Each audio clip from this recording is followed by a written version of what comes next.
এ কি আগায় দিতে আসছে? কেবলই তাড়ালো। আল্লাহ, এ কি এ? মানে এত তার টান! আহারে, আমি দেখলাম তো। এ কি কথা? এটা কোনো কথা হলো? কত দুষ্টু এটা, হ্যাঁ? সাই করে, ব্যাস ব্যাস। সকাল শুরু হয়েছে আবারও।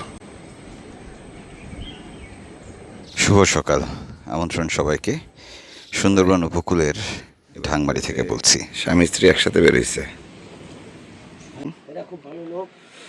হ্যাঁ মরলে দুইজনে একসাথে মরে। হ্যাঁ, এরা খুব ভালো লোক। কি গল্প করতেছে দুজন মিলে, দেখেন। সাত সকালে সুন্দরবন উপকূলে শুরু হয় মানুষের ব্যস্ততা। যার ডিঙি নৌকা আছে তিনি নৌকা নিয়ে বেরিয়ে পড়েন, আর বাকি যারা আছেন ঝাঁকি জাল নিয়ে হাঁটা দেন। খালের পাড় দিয়ে হাঁটতে হাঁটতে তারা মাছ ধরেন। এই দম্পতিও সকাল সকাল তাদের একবেলার মাছ ধরার জন্য বের হয়েছে। মাছ নেই, এই যে একটা গ্রুপ উঠে গেল, এখন এখানে আবার আরেকটা গ্রুপ নামার চেষ্টা করবে। সুন্দরবন বেশ রহস্যময় একটি জায়গা। এর প্রধান কারণ হচ্ছে এর দুর্গমতা। ভেতরে যেই বিচ্ছিন্নতা রয়েছে, যেই সংযোগহীনতা রয়েছে, তার কারণেই সুন্দরবন সম্পর্কে আমরা জানতে পারি খুব কম। তবে এখানকার মানুষেরা যারা বনজীবী, তারা সুন্দরবনের নানান বিষয় নিয়ে চিন্তিত, বিশেষ করে মাছ কমে যাওয়া, বিষ দেওয়া এবং বনদস্যুতা। একজন জেলের সঙ্গে এসব নিয়েই কথা হচ্ছিল। আমার শালা ছিল, জিতেছে খালে লাভ। তারপর আমি কি মার কি আমি এলাকা খাবো, আমিও দিছি লাভ। দস্যু দলগুলো দমনে কাজ চলছে। কয়েকটি দস্যু দল আত্মসমর্পণও করেছে। বিষয়টি এখানকার মানুষের জন্য বেশ আশা জাগানি। এই অঞ্চলে এখন কোনো ডাকাত নাই এখন আর নাই এই মুহূর্তে। হ্যাঁ, বুঝতে পারছি। দেখা যাক, সরকার তো চেষ্টা করতেছে।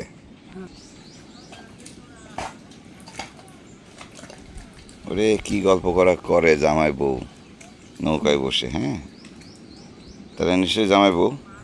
হ্যাঁ হ্যাঁ, মাছ ধরবে এই জন্য আইছে। আজকে মনে হচ্ছে মাছ একটু কম হওয়ার কথা, ঘোলা হয়ে আছে পানি।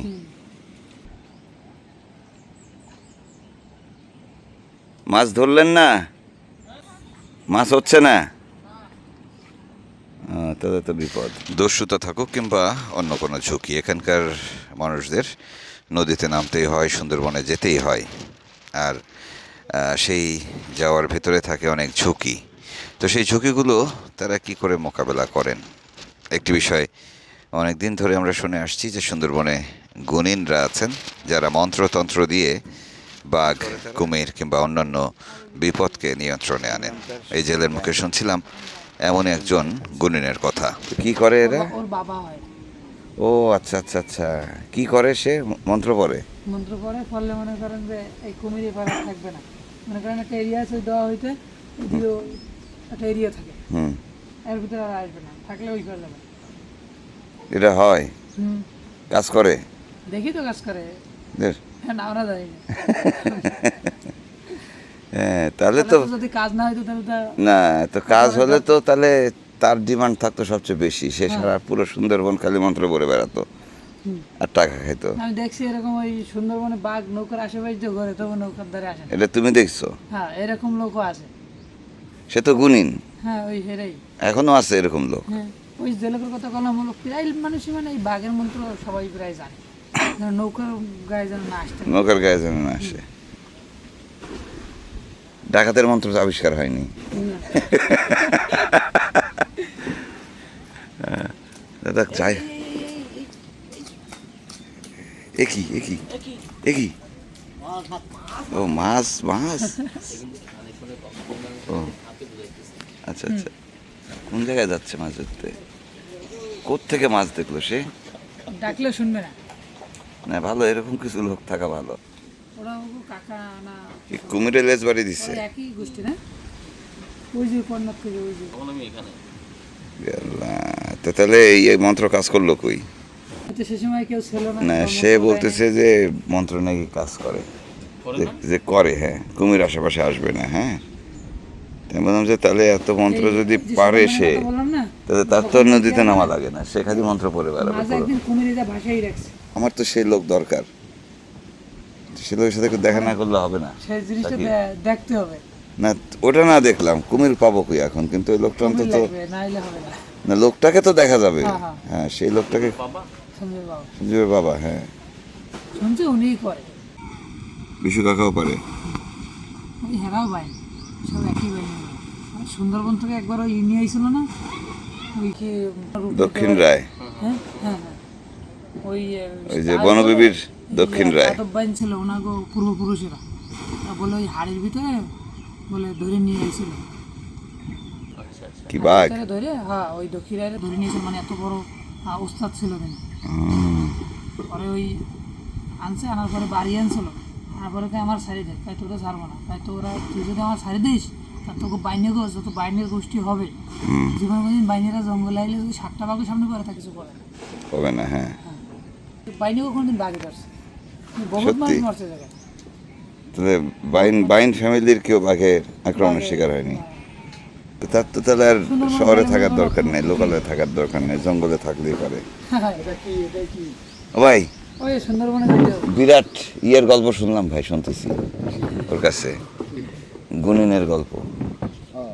হ্যাঁ এখানে আছে ওই যে সঞ্জীবের বাবা, তো এই যে ধরতেছে না, আমি বললাম কুমির, বলে যে কুমির সাইজ করা আছে, এই পার আসবে না। হ্যাঁ এটা তো ওই যে আমার কাকি ওই যে নামছে না, ওই যে গেটের মধ্যে ডুবাইতেছে, হ্যাঁ এ কিন্তু ওই হ্যাঁ গো সাহসে কিন্তু নামে, কিন্তু এদের সাহসে এ নামে। যদি না আসে তাহলে নামতে চায় না। আরিফের মা তাহলে এই স্বপনদার ডিউটি তো মেলা তাহলে ভাই। সম্ভবত ওই নিচে আর ন্যাশনাল বাসায় এরকম, মানে ও আসে আবার যায়, বলটা ডুবোয় না, হ্যাঁ কুমিরের সামনে সামনে হচ্ছে একটা মাদলি ব্যবহার। মাদুলি, হ্যাঁ তো ওই মাদুলি আমাদের জন্য পাওয়া যাবে? আমাকে কাজ করবে না, ওকে কাজ করবে। ওকে কাজ করে মনে আসলে। বিপদ আপদ থেকে রক্ষা পেতে কেউ গুণিনদের উপর ভরসা করেন, কেউ যার যার ধর্ম অনুযায়ী প্রার্থনা করেন। আমার বিপদ আপদ যাই থাকুক, তাদের এই পানিতে নামতেই হয়। ও আরে এরে সর্বনাশ করছে বিরাট ভাই, কি করলাম আমরা? আমাদের ঘাটের সামনে থেকে মাছ ধরে নিয়ে গেল, সুন্দর।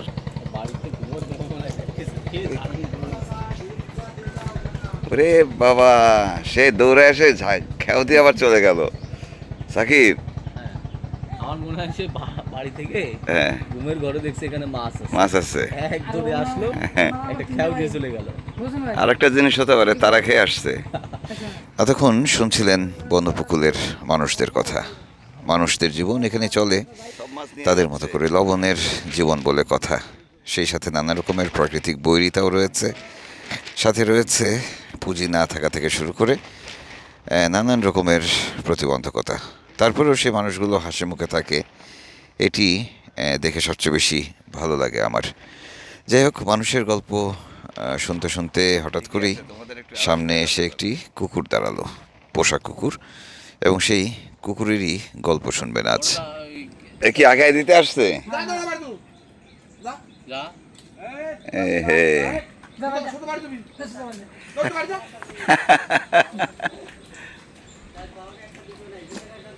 ও কি যদি রাত্রে আমরা একবার চার ভাড়া থাকতো, সেই রাতে শীতকালে শীতের লাভ দিব লাভ দিয়ে পড়বে? পরেও আমার কাছে আসছি, ওর যত দাঁড়াও আসছে। বাড়ি যা, দেখেন না, যাচ্ছে না, চলে যা, তাহলে আগায় দিতে আসছে না? বাড়ি যা। ওই আমরা এই অংশ চলে যাই, অনেক সময় খালে নামে নামি যায়, সাঁতার দেয় আমার সাথে।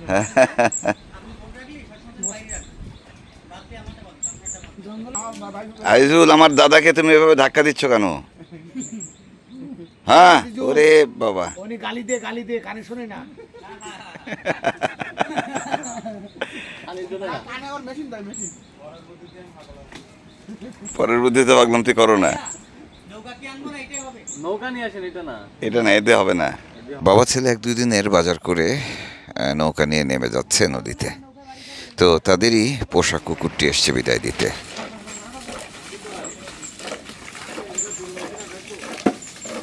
ঘাটের কাজ করাতে হবে, মিস্ত্রি এসে বসে আছে।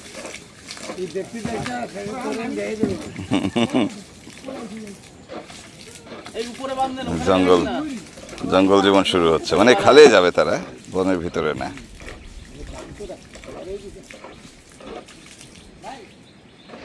বর্ষায় নৌকা জীবনটা ভীষণ কষ্টের। এর মধ্যে তাদের থাকতে হয়, রান্নাবান্না করতে হয়, খাওয়া দাওয়া করতে হয়, ঘুমাতেও হয়, তো বিশ্রাম একেবারেই হয় না। যাই হোক, তারপরেও যেতে হয়। বলছিলাম যে জীবন চালানোর জন্য, পেট চালানোর জন্য এই জীবন ছাড়া তাদের আর কোনো গতিও নেই।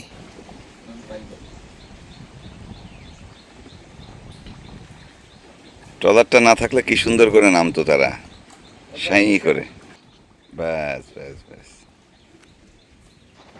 বাবা ছেলে নদীতে নেমে গেছে। তারা আগামী কয়েকদিন এই খাল এবং নদীতে থাকবে, মাছ ধরবে। তাদের পোষা কুকুরটি তাদেরকে বিদায় দিয়ে যেতে চাইছিলই না। এর মধ্যে আমরাও নেমে পড়লাম ঢাংমারি খালে ডিঙি নৌকা নিয়ে। সামনে একটু এগোতেই আমাদের নজরে আসলো সেই পোষা কুকুরটি খালের মাঝ বরাবর চলে গেছে। মানে নৌকা করে বাবা ছেলে যাচ্ছিল, তাদের পোষা কুকুর তাদের অনুসরণ করে এই কুমিরের খালে নেমে পড়েছে। কুকুর গেছে সাঁতরায়, সাথে ওই যে নৌকায় যাবে। ওটা হালকা একটু উপরে থামো, চলেন। হালকা একটু বামে নেন, হালকা। হ্যাঁ, নিচ্ছি নিচ্ছি, ওই কাছে না গেলে বোঝা যাচ্ছে না। এই যে কুকুর কেবলই তাড়ালো। আল্লাহ, কি টান তার এটা! হায় হায়, মায়ের কত গল্প না আমাদের চারপাশে। আচ্ছা, কি করলো এটা সে?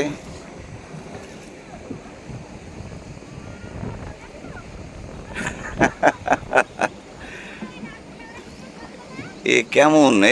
এটা কোনো কথা?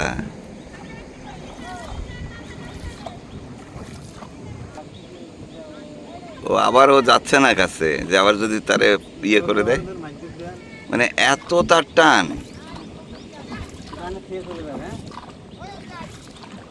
মানে কি পরিমাণ ভালোবাসা, টান! হ্যাঁ,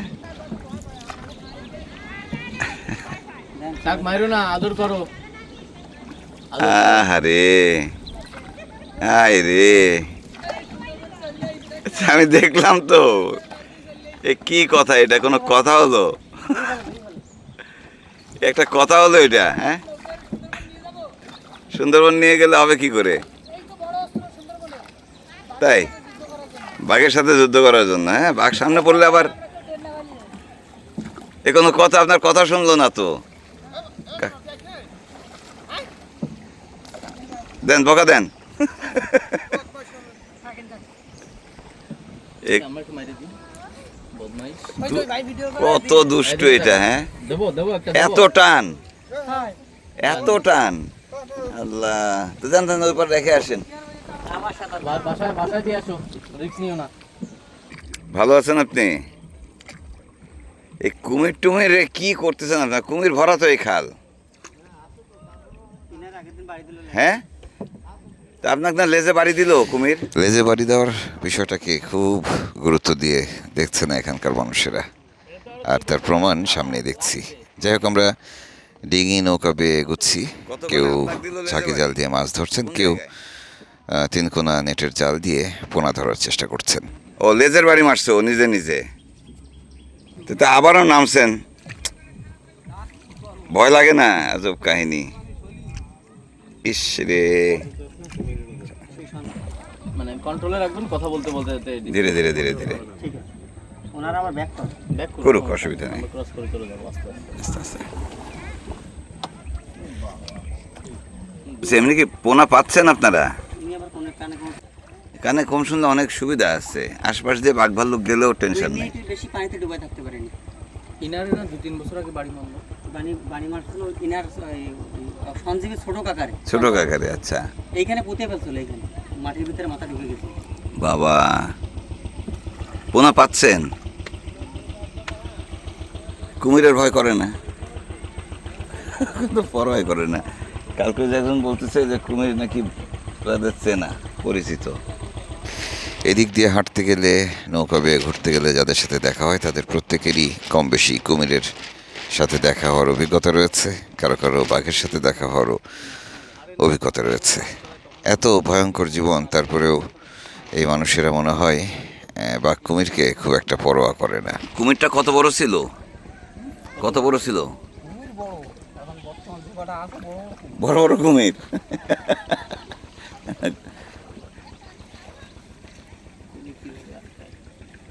এই কুমির কুমির আটকানোর কোনো পথ নেই?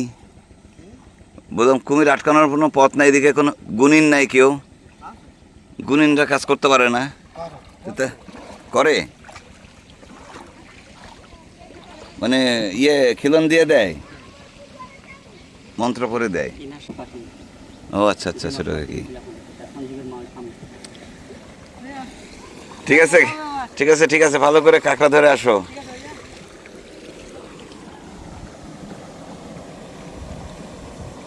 আপনার কুমির ধরে টরেনি তো? কুমিরে বাড়ি টাড়ি দেয়নি তো? হ্যাঁ, বাড়িওয়ালাকে দিল তো, আপনি নামছেন। বাড়িওয়ালা কই? ও বাড়িওয়ালা ভয়ে নামে না। এই একটু জায়গা দাও। এই পানিতে নামানামি চলেই সারা বছর। বলে বাড়িওয়ালা বাড়ি দিচ্ছে, তাই না? ওই যে ইয়ে গত গণেশটা না, আগে আরো আগে আরো আগে কি আসবে? কাকা আসে না এবার? আমরা সবাই মনে করি যে আমি বেঁচে যাব। এখন কি বাগদার কোনো বেশি না গলদা? গলদা এই জন্য দাম কম। ও, না সংখ্যায় কম দিলে তো দাম কম হবেই। না না ভাই, না, এভারেজ 30-40 টান আরো বেশি হবে। ওইটা বলি নাই ভাই। তাহলে মাছ ওই যে গোদা চিংড়ি বলি না, ও চোষ চোষ, হ্যাঁ ও রেনু একসাথে। মানে এখানের মানুষ যারা ব্যবসায়ী তারা রেনু খুবই কমছেন। আচ্ছা আচ্ছা, একসাথে চোষ ট্রেন একসাথে বিক্রি হয়। আমি দিছি তো, আমি নিজে ভদ্রতে মাছ আমি দিছি, যে মাছ হবে 4000, 9,500 মাছ গুনে এসে নিজেই নিয়েছি। ও আমি তো আবার বাবা, কাটাই নিয়ে আইছি। বিচিত্র এখানকার জীবন। ঢাকমারি খাল ধরে আমরা আরো খানিকটা এগিয়ে গেলাম এবং সামনে আরেকটু এগোতে চোখে পড়লো সেই কুকুরটি। আরে বেচারার কি মন খারাপ এলাকায় সোস কিনে দেবেন ভাই। সাকিব, বিশাল মন খারাপ। আহারে, চা পানি খাওয়ার সেই হিসেবে। এখনো সে খালের পাড়ে রয়েছে, তার প্রিয়জনদের খুঁজছে। প্রভু ভক্ত সে না? ইস, কি দারুণ ব্যাপার একটা দেখলাম সকাল সকাল। রাজুর সাথে স্কুল বাড়ি একজনে মারামারি লাগছে, ও ডাইরেক্ট কামড় দিতে গেছে, রাজু মুখ ধরে ফেলাইছে আগে থেকে। সত্যি মন ভালো করে ফেলার মতো একটি বিষয়। সকাল সকাল কুকুরটির যে কাণ্ড দেখলাম, সেটি দেখে মনে হচ্ছে আজকে সারাটা দিন ভালো যাবে। তবে আকাশে মেঘ রয়েছে, বৃষ্টি আসবে। আপাতত বিরতি নিচ্ছি, কাল আবারও দেখা হবে নতুন পর্ব নিয়ে। ভালো থাকবেন সবাই।